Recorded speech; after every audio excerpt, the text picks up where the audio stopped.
Évangile de Jésus-Christ selon saint Matthieu, chapitre 21, versets 33 à 43.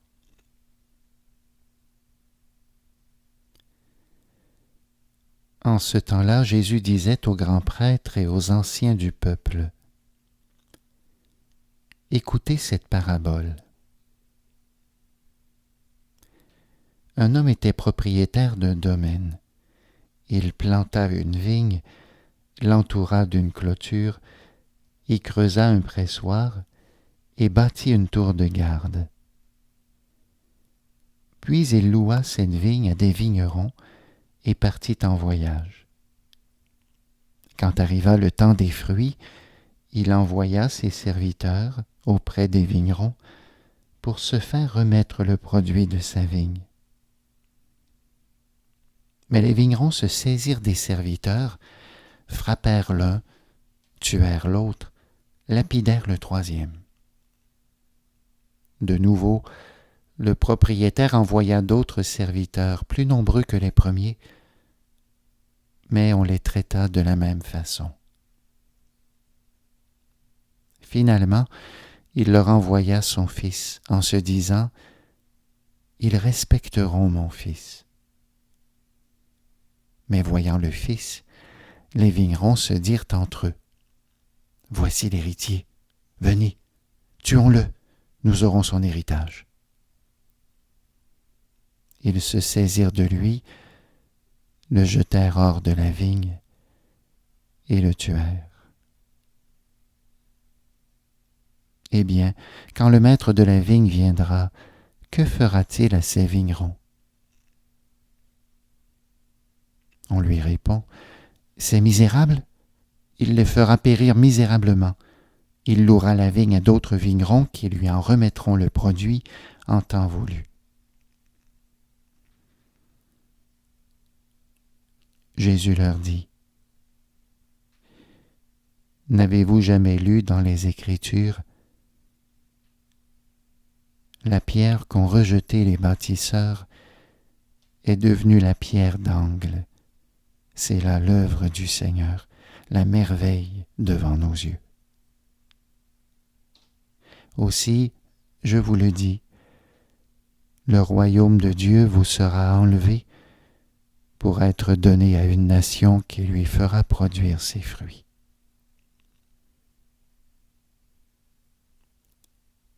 Acclamons la parole de Dieu.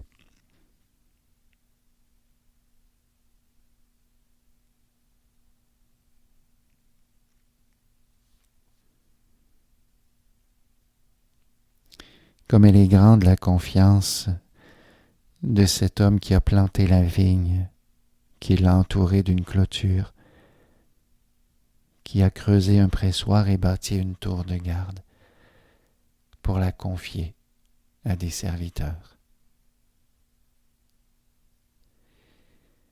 C'est l'amour de Dieu qui prépare ainsi tout ce qu'il faut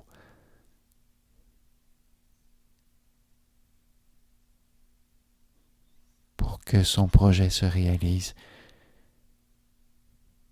C'est son amour qui nous cherche. Il ne nous garde pas spectateurs de l'œuvre de sa vie, de son amour. Il veut nous faire collaborateurs. Et dans cette œuvre où tout est déjà prêt, où il reste à vivre la patience du temps, le quotidien, qui conduit doucement les fruits à maturité. Dans cette œuvre du temps, il les pose entre nos mains, entre nos vies, le mystère de ce qu'il veut lui-même faire croître.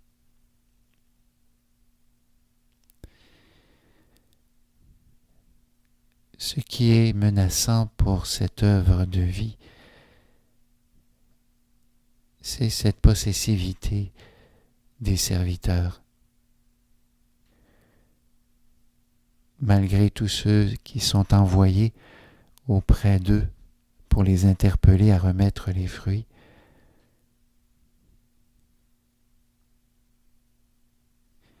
ces interpellations sont mises à mort. Et pourtant, de la même manière que pour le Père, nous faire don de son projet, de son amour, nous inscrit dans un mouvement, dans un souffle où Dieu lui-même s'oublie pour se donner. De la même manière, les fruits sont invités à continuer cet élan qui va vers les autres. Mais voilà que les serviteurs ont voulu s'en accaparer, un peu comme un trou noir qui réussit à avaler tout ce qui l'entoure, même les particules de lumière, les photons. De telle sorte que pour les astronomes qui observent le ciel, loin de voir ce qui peut rayonner pour réjouir les yeux, ils font l'expérience de l'absence de lumière.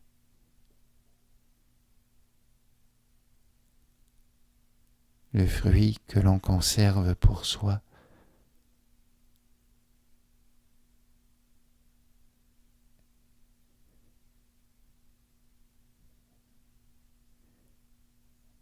ne peut que pourrir.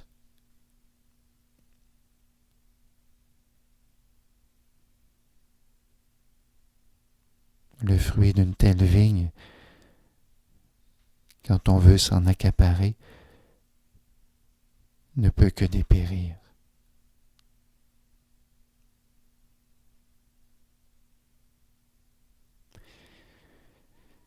Au fond, la fleur que l'on veut posséder, dans le geste même où on la prend, on la déracine. Et c'est déjà le début de sa mort.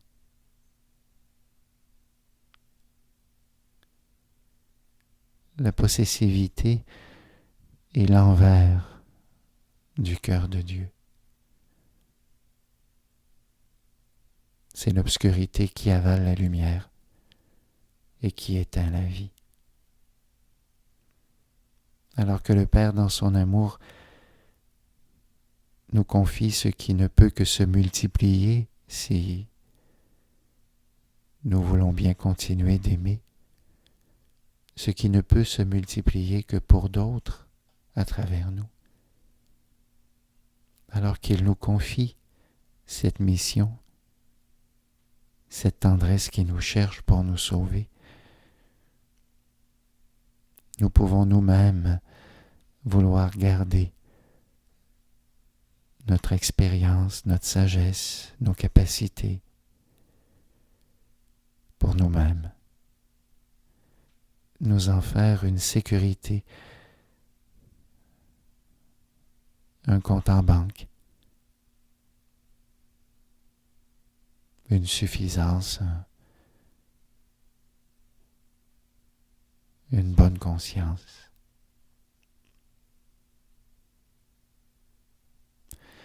Lorsque Jésus raconte cette parabole, il est justement en train de s'adresser aux grands prêtres et aux anciens du peuple. Il s'adresse précisément à ceux qui sont à la fois les plus pratiquants de la religion et les plus fermés.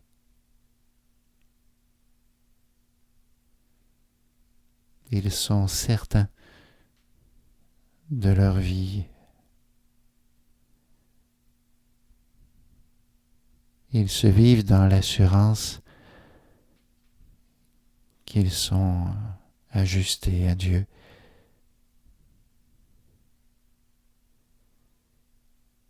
Ils sont dans cette sécurité qui fait en sorte que rien ne peut entrer en eux. Ils ne sont pas perméables à la présence de Jésus.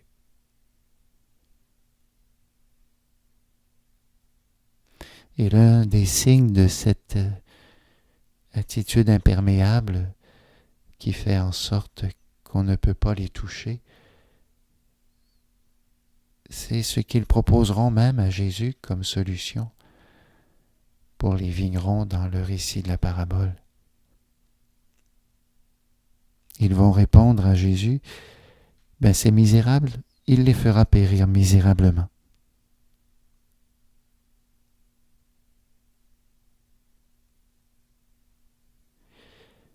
Jésus parle aux grands prêtres et aux anciens du peuple parce qu'il veut les faire sortir de ce qui les fait mourir, de ce qui fait mourir le fruit donné par Dieu, par leur suffisance, et eux-mêmes proposent de faire mourir,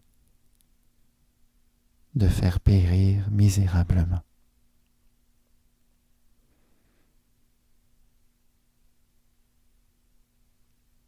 Pour continuer dans l'image de la fleur,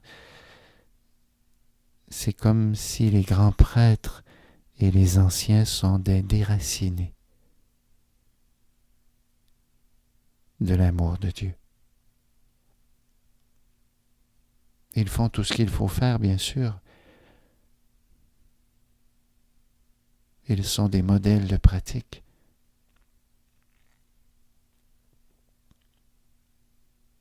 Mais ils n'ont pas le fruit attendu par Dieu.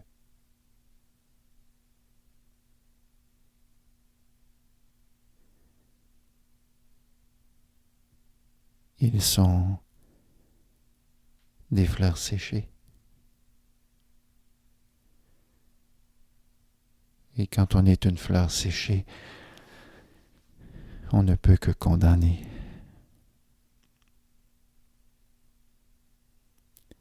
Et nous voyons Jésus déposer ce qui vient sauver la vie. La pierre, rejetée par les bâtisseurs, est devenue la pierre d'angle. Jésus lui-même est cette pierre rejetée par les grands prêtres et les anciens. Dans la construction qu'ils font de leur vie, il n'y a pas de place pour accueillir ce que Jésus exprime, ce qu'il est, lui qui vient de Dieu.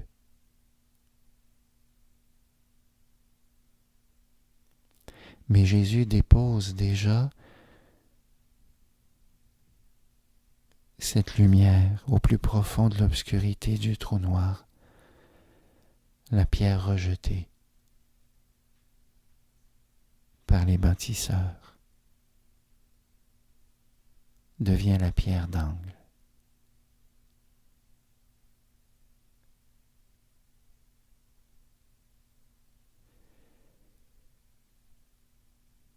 Ce rejet que les grands prêtres et les anciens font de Jésus peut devenir la pierre d'angle s'ils acceptent de s'ouvrir à la miséricorde de Dieu dans ce qui confirme leur fermeture et dessèche leur vie.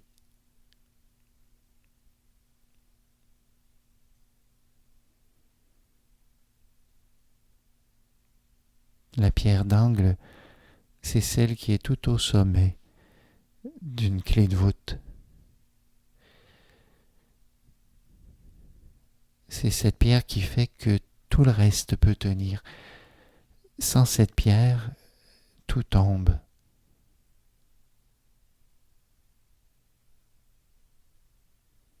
C'est un grand mystère d'amour que Dieu choisisse de vouloir nous construire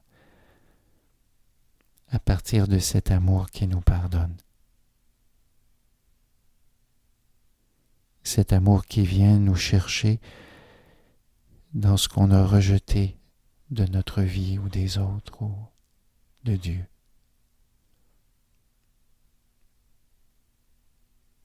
D'ailleurs, à l'intime de ce que Dieu veut faire dans notre histoire, nous avons chacun comme maître du chantier de la construction de notre vie, nous trouvons chacune des pierres que nous rejetons. Des événements difficiles, peut-être des événements aussi où nous pouvons reconnaître que nous sommes pécheurs, que nous sommes faibles. Peut-être des éléments aussi qui ont brisé notre vie à nos yeux. Des événements qui ont pu être perçus pour nous comme étant ce qui nous détruit radicalement. Et le propre de Jésus, c'est de ne jamais jeter ce qui constitue notre vie et de faire en sorte que il vienne lui-même susciter une résurrection dans notre mort. Heureuse faute qui nous valut un tel sauveur.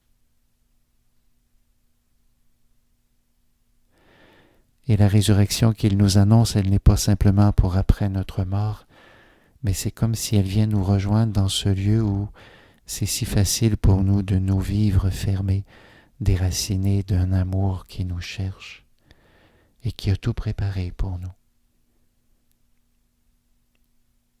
qui espère que le quotidien devienne ce lieu où nous laissons l'amour de Dieu tisser une alliance, en allant chercher même ce qui est fragile dans notre vie, sans nous juger.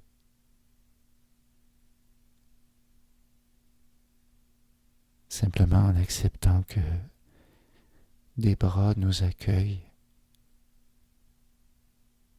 avec notre faiblesse.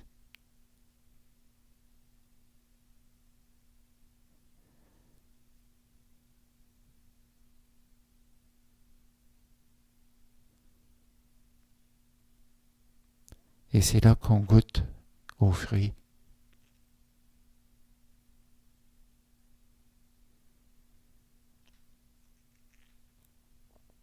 Dans la possessivité qui peut être présente au cœur de notre vie, on ne goûte pas les fruits. On cherche à les posséder, mais même à force de les accumuler, ils deviennent stériles.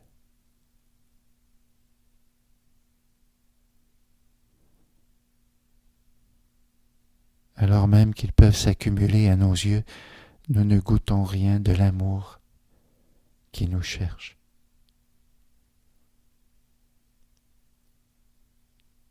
Et nous continuons de fabriquer l'obscurité.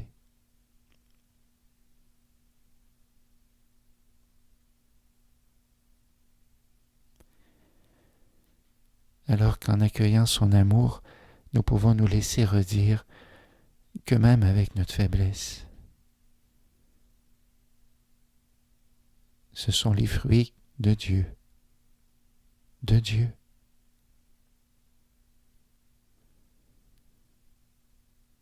que Jésus veut faire passer dans nos mains pour d'autres.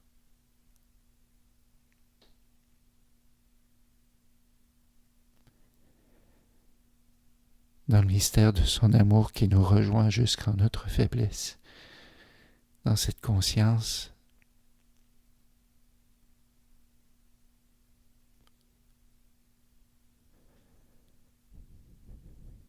nous ne pouvons plus nous vivre autosuffisants. Quelle grande grâce que cette fragilité.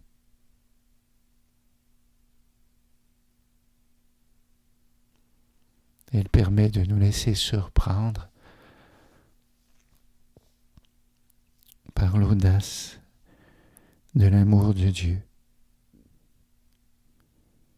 qui nous choisit pour que sa vigne continue de porter du fruit.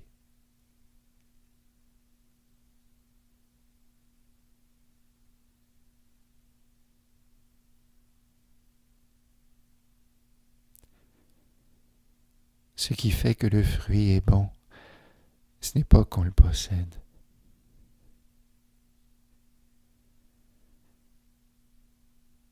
C'est quand on y goûte l'amour.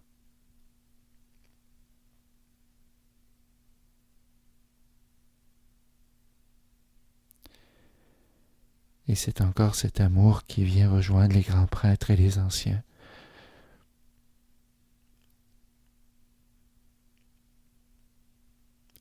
Comme une semence déposée dans la terre de leur vie, une semence déposée si profondément que même le jour où ils auront devant les yeux celui qu'ils ont crucifié,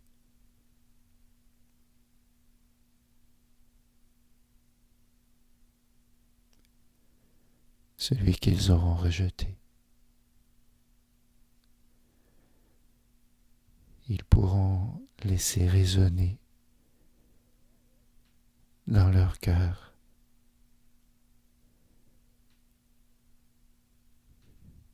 la pierre rejetée par les bâtisseurs peut devenir la pierre d'angle de toute votre vie. C'est là l'œuvre du Seigneur, la merveille devant nos yeux.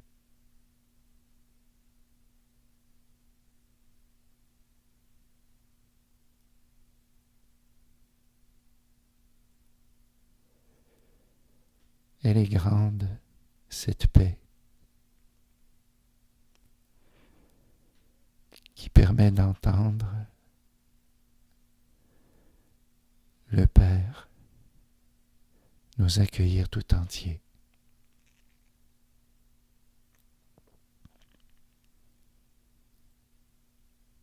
Avec son appel qui nous choisit pour travailler la vigne.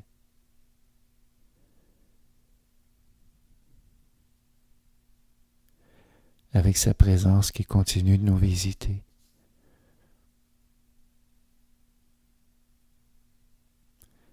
Avec ce souffle de son amour qui circule dans la vigne.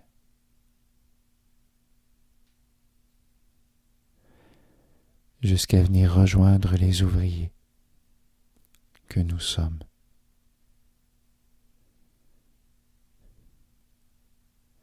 En nous laissant visiter même dans cette surprise que Dieu nous fait de nous construire avec les matériaux qui sont présents dans notre vie et que nous-mêmes nous avions rejetés.